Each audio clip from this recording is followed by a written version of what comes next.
बिस्मिल्लाहिर्रहमानिर्रहीम। अस्सलाम वालेकुम नाज़रीन। इसी साल अप्रैल में मुझे एक मैसेज किया था।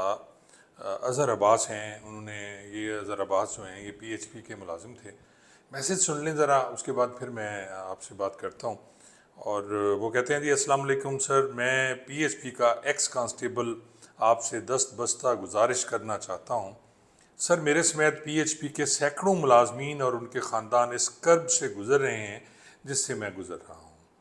सर, मैं दिसंबर से डिसमिस हूँ। जनाब आरओ साहब ने सज़ा दी, मैंने डीएजी साहब को अपील की तो उन्होंने उल्टा इन्हांस पनिशमेंट का शोकाज नोटिस देकर मुझे डिसमिस कर दिया। यानी कोई सज़ा होगी छोटी मोटी जिसको डीएजी ने इनको सज़ा, आरओ ने सज़ा दी जो उनका सीनियर होगा, तो डीएजी ये भी अख्तियारात हैं जी सीनियर अफसर के कि वो इन्हांस कर सकता है सज़ा, और उसने उसको डिसमिस कर दिया। कोई गलती ऐसी होगी, कर दिया डिसमिस। वो कहता जी मैंने डीएजी साहब को अपील की थी तो उल्टा उन्होंने इन्हांस करके शोकाज दिया, डिसमिस कर दिया। सर, मैंने फिर एडिशनल आईजी पीएचपी को अपील की। अब वो एडिशनल आईजी जो पीएचपी हैं उनको उसने अपील की और उन्होंने कहा जी कि इनका और उनका ट्रांसफ़र हो गया। अब जो एडिशनल आईजी पीएचपी थे, जैसे अपील की गई है, ट्रांसफर्स इनके काफ़ी हो रहे हैं तो उनका जो ट्रांसफ़र हो गया। तो अब वहाँ के जो डीआईजी हैं वो एडिशनल आईजी भी उनके पास चार्ज है। अब वही डीआईजी जिसने सज़ा को इन्हेंस किया, अब वही डीआईजी जो हैं वो एडिशनल आईजी का चार्ज है। और ये आप देख लें कि दिसंबर में डिसमिस किया गया, फरवरी में उसने अपील की और आप देखें कि मई 3 महीने हो गया और वो कहते हैं कि जी ये कहते हैं जी अभी इनका ट्रांसफ़र हो गया और अब 4 माह से ज़्यादा का अरसा बीत गया है, अभी तक नया एडिशनल आईजी तैनात नहीं हो सका। सर, मेरे 5 बच्चे हैं और वालदा छाती के सरतान में मुब्तला है। पहले मैं उनका इलाज करवा रहा था, अब 5 माह से डिसमिस होने की वजह से उनका इलाज नहीं करवा पा रहा, उल्टा मकरूज़ हो गया हूँ। नौबत ये है कि घर में पकाने के लिए कुछ नहीं होता, बच्चों की फ़ीसें नहीं दे पा रहा, सोच सोच के नफसियाती मरीज़ बनता जा रहा हूँ। डर है कि कभी ख़ुदकशी पे मजबूर ना हो जाऊँ। सर, ये सिर्फ मेरी हालत नहीं बल्कि पूरे पंजाब से सैकड़ों ऐसे मुलाजमीन जो डिसमिस हैं या जिनकी अपीलें एडिशनल आईजी के पास हैं और एडिशनल आईजी के तैनात ना होने की वजह से रुकी हुई हैं, सबकी यही हालत है। सर, ये सैकड़ों मुलाजमीन नहीं बल्कि सैकड़ों ख़ानदान हैं जो इस कर्ब में मुब्तला हैं। सर, आपसे सिर्फ दस्तबस्ता इल्तमास है कि आप सिर्फ एक विलाग करें और उसमें हम सब की मजबूरियाँ ज़ेर बहस लाएँ और आईजी साहब को और सीएम साहबा पंजाब से कहें कि वो नया एडिशनल आईजी तैनात करें ताकि सैकड़ों मुलाजमीन की रुकी हुई अपीलों का फ़ैसला हो और उन फैमिलीज़ इनकी फैमिलीज़ इस कर्ब से निकलें। सर, आपसे उम्मीद करते हैं कि आप हम सब की हेल्प ज़रूर करेंगे और हमें और हमारे बच्चों को मायूस नहीं करेंगे। अल्लाह पाक को आपको अजर अज़ीम अता करे। अच्छा नाज़रीन, ये मुझे इसके साथ और भी बहुत से मैसेज आए जो पीएचपी के मुलाजमीन थे। अब शुमी किस्मत ये है हमारी बीइंग ए पाकिस्तानी और कि यहाँ कोई किसी की सुनता ही नहीं है जी। और जो मुलाजमीन हैं उनको भर्ती भी कर लिया जाता है, चले डिसमिस कर दिया, सज़ा थी, अब अपील उनका हक है तो आपको तो कम से कम एडिशनल आईजी की तैनाती करनी चाहिए। अब वो अतर वहीद साहब जो हैं ये बड़े नामवर अफसर हैं जी, अतर वहीद साहब, और माशाल्लाह पूरा पंजाब इनके दम कदम से चल रहा है। आप देख लें कि सीटीओ लाहौर की पोस्ट भी इनके पास है और फिर ये डीएजी पीएचबी भी हैं और एडिशनल आईजी जो पीएचबी भी हैं। 4 महीने से इनके पास, 5 महीने से चार्ज है। यानी पहले इनकी जो मिसेस थी एसएसपी अमारा अतर, वो सीटीओ थी और उसके बाद जनाब उनके हस्बैंड सीटीओ हैं। और आप ये देख लें कि इन्हीं के पास फिर डीएजी स्टेप उसका चार्ज भी है, पीएचपी का है, और फिर इन्हीं के पास एडिशनल आईजी का चार्ज है पीएचपी का।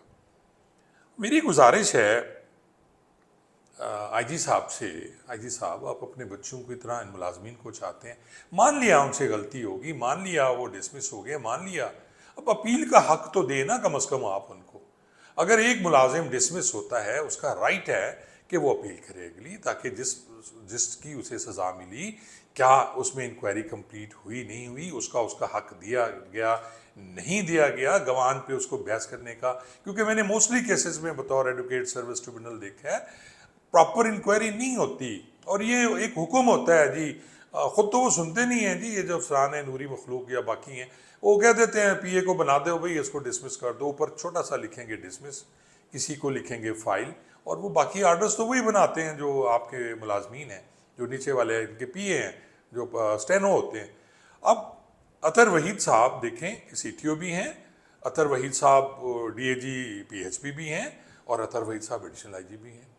अब कैसे उनकी अपीलें निकलेंगी? एक दिन गुजारा नहीं होता अगर आपको एहसास हो कि एक आदमी जिसकी माँ कैंसर की मरीज़ा, जिसकी तनख्वाह टोटल कितनी तनख्वाह होती है यार, उसी से इनका गुजारा होता है, और आप, मैं हैरान हूँ कि इनकी फिरौनियत ही ख़त्म नहीं होती यार। वो आप क्यों चार्ज संभाल के बैठे हुए हैं? छोड़ें आप चार्ज को और लिख के भेजें कि जनाब एडिशनल आईजी तैनात करें। वो क्यों नहीं हो रहा पीएचपी में एडिशनल आईजी तैनात? और नहीं हो रहा तो फिर आप किसी को अख्तियारात किसी और एडिशनल आईजी को चार्ज दें। आपने डीएजी पीएचपी को ही चार्ज दिया हुआ है जी, पता नहीं कौन सी गिदड़ सिंगी है उनके पास कि सीटीओ भी हैं, डीएजी पीएचपी भी हैं, एडिशनल आईजी भी हैं। इससे पहले उनकी मिसेज, जैसे मैं अर्ज कर चुका हूँ, हमारे बहुत अच्छे डीएजी होते थे जी, राना आबिद सईद उनकी बेटी हैं, अच्छे अफसर थे राना आबिद सईद।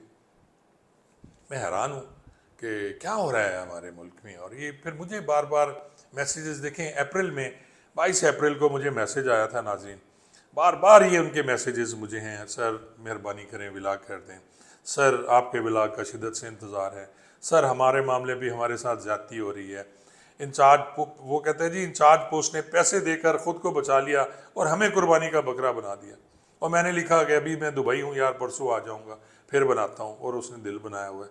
फिर सर आप कीमती वक्त से निकाले, ये 5 मई के हैं जी, 6 मई को फिर जंग हो गई, फिर 8 मई को फिर इसने मुझे लिखा वही कि जनाब डीएजी अतर, वो कहते हैं जी डीएजी अतर वहीद साहब में क्या खूबी है कि इनको बैक वक्त 3 बड़े बड़े ओहदों से नवाजा गया।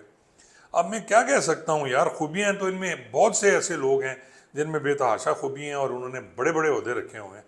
तो मैं क्या, अब ये फिर उसने लिखा कि आईजी साहब ने एक शख्स को 3 बड़े ओहदों पर तैनात करके पेट्रोलिंग पुलिस मुलाजमीन का मुस्तकबिल बर्बाद कर दिया।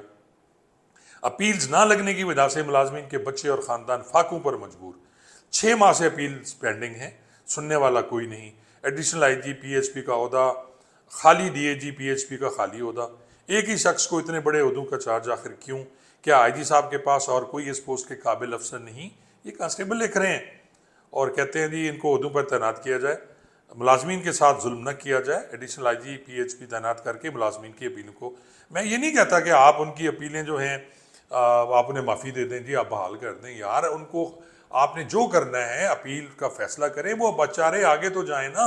वो किसी सर्विस ट्रिब्यूनल में जाके कम से कम 2-3 साल जलील होने के बाद फिर अपने ओहदे पे आ जाते हैं, हमेशा यही होता है। तो फिर रिक्वेस्ट है खुदारा भी खुदकशियाँ ना कराएं, बेतहाशा ख़ानदान है जो बेचारे जलील व रुसवा हो रहे हैं, उनके बच्चे जलील हो रहे हैं। तो मेहरबानी करके पोस्टिंग कर दें एडिशनल आईजी की। आईजी साहब आपके लिए क्या है? Thank you so much.